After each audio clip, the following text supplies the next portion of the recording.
atori na basa wewe. Aureni so sadhomo ku.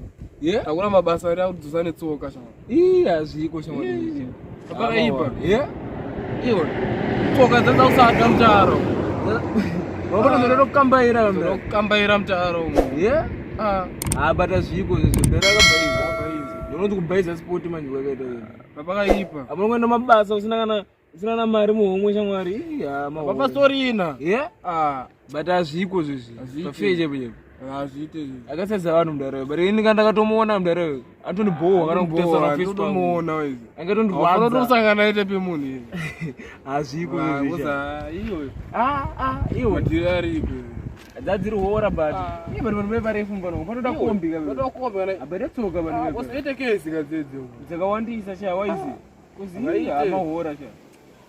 Vanhu parefu vanhu vepesha mwari apa tombodana tsoka badakasedza vanhu gara akaita utsinyi fana uondo tengati mabereko netsanga udaro boy wapenge tseke nohara ziguma unogara kupwe pesinobva kupwe unopengero zishoti ayo king zvanongachita zviriko ere arasandobhayiza angopfura chekuti tuka chapa mazibhurugu wose kana muona zvakaita zvazviriko ere tsoka dzatozara dhaga ndekupo king asi umaprozero sangu ndomaplotse jamana yona uzona ngamakai abako shamwari iyo kasinike kuchiruka jereka kutonazi ndinomhanya nako mbare mwana wemahora mbana mwana kanaka kanobatisisiwa kabatisiseka mwana keke mbana ungariko right bada wazogara mbana wangu ini ndiri muna kubvira manje mbana wangu unozana mapisa remai ndiri muna kupisa manje mbana wangu ndakuudza ndakazongosvika bhibhi rangu chamari rakatonyora title zita rangu chapa rasa mukupisa ndakaona wati king dzadonjerire zviriko zvamembite